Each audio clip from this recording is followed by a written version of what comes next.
ఎవరి కొరకు ఎందుకొరకు సాగించు పోరాటము ఇల్లు విడిచి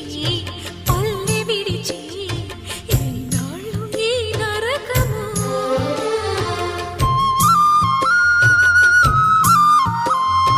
గుండెలో బాధలను దాచుకోవాలి